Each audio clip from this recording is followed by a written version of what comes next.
ఆ రోజు జనవరి 5, 2021. ప్రతిరోజులాగే రేష్మ తండ్రి సుదర్శన్ పిల్లై ఉదయాన్నే నిద్రలేచి స్నానం చేసి పూజ చేయడానికి దగ్గరలోని గుడికి వెళ్తాడు. అతను గుడి నుండి తిరిగి వస్తుండగా దగ్గరలోని పొలం నుండి ఏదో శబ్దం వినిపిస్తుంది. అతను అటు ఇటు చూస్తాడు, కానీ ఏమీ కనిపించదు. ఆ శబ్దం వస్తున్న దిశగా కొన్ని అడుగులు ముందుకు వెళ్లి చూస్తాడు. అక్కడ ఎండిపోయిన ఆకుల కుప్ప కింద నుంచి ఎవరో ఏడుస్తున్న శబ్దం వినిపిస్తుంది. అతను తొందరగా అల్లుడు విష్ణుని పిలుస్తూ అక్కడికి రమ్మంటాడు. విష్ణు అక్కడికి పరిగెత్తుకుంటూ వచ్చి ఆ ఆకులను తీసి చూడగా అతను చూసిన దానికి షాక్ అవుతాడు. ఆకుల కుప్ప కింద ఒక పసికందు ఏడుస్తూ ఉంటుంది. ఆ పసికందు అప్పుడే పుట్టినట్టుగా కనిపిస్తుంది. ఎవరో ఆ పసికందును అక్కడ వదిలేసి వెళ్ళినట్టుగా అర్థమవుతుంది. ఆ బిడ్డ ఎవరి బిడ్డ, అక్కడ ఎవరు పడేశారు అనే దారి గురించి ఆలోచించకుండా విష్ణు వెంటనే ఆ బిడ్డనెత్తుకుని ఇంటి వైపు పరిగెత్తాడు. ఆ చిన్న బిడ్డ ఒక ఆడపిల్ల.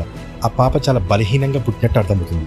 ఆ పాప పరిస్థితి విషమంగా కనిపించడంతో విష్ణు వెంటనే ఆ బిడ్డను తీసుకుని తిరువనంతపురంలోని ఆసుపత్రికి తీసుకెళ్తాడు. ఆ తర్వాత ఆ విషయాన్ని పోలీసులకు కూడా తెలియజేస్తాడు. ఆ శిశువు చాలా బలహీనంగా పుట్టడంతో పాటు బరువు కూడా తక్కువగా ఉండి ఆకుల కుప్పపై పడేసినందుకు ఆ బిడ్డను ఆసుపత్రికి తీసుకువచ్చిన తర్వాత కూడా పరిస్థితి క్షీణిస్తుంది.